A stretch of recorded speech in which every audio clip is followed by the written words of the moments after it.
সামরিক শাসন থেকে সাম্প্রদায়িকতার থেকে গণতন্ত্রের উত্তরণ পর্বে আছে, কলঙ্ক মোচনের পর্বে আছে।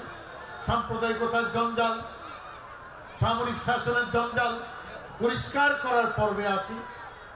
বর্তমানকে সচল রাখার দায়িত্ব নিয়ে সরকার দেশ পরিচালনা করছেন, ভবিষ্যতের স্বপ্নের পথনকশা তৈরি করছে।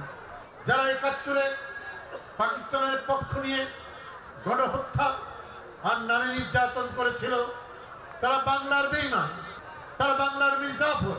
আর আজকে যে বেগম খালেদা জিয়া সেই মুক্তিযুদ্ধকে, সেই যুদ্ধ অপরাধীদের বিচারের প্রশ্নে বিতর্ক তৈরি করার মধ্য দিয়ে বেগম খালেদা জিয়া ৯০ রাজাকারের খাতায় নাম লেখালেন।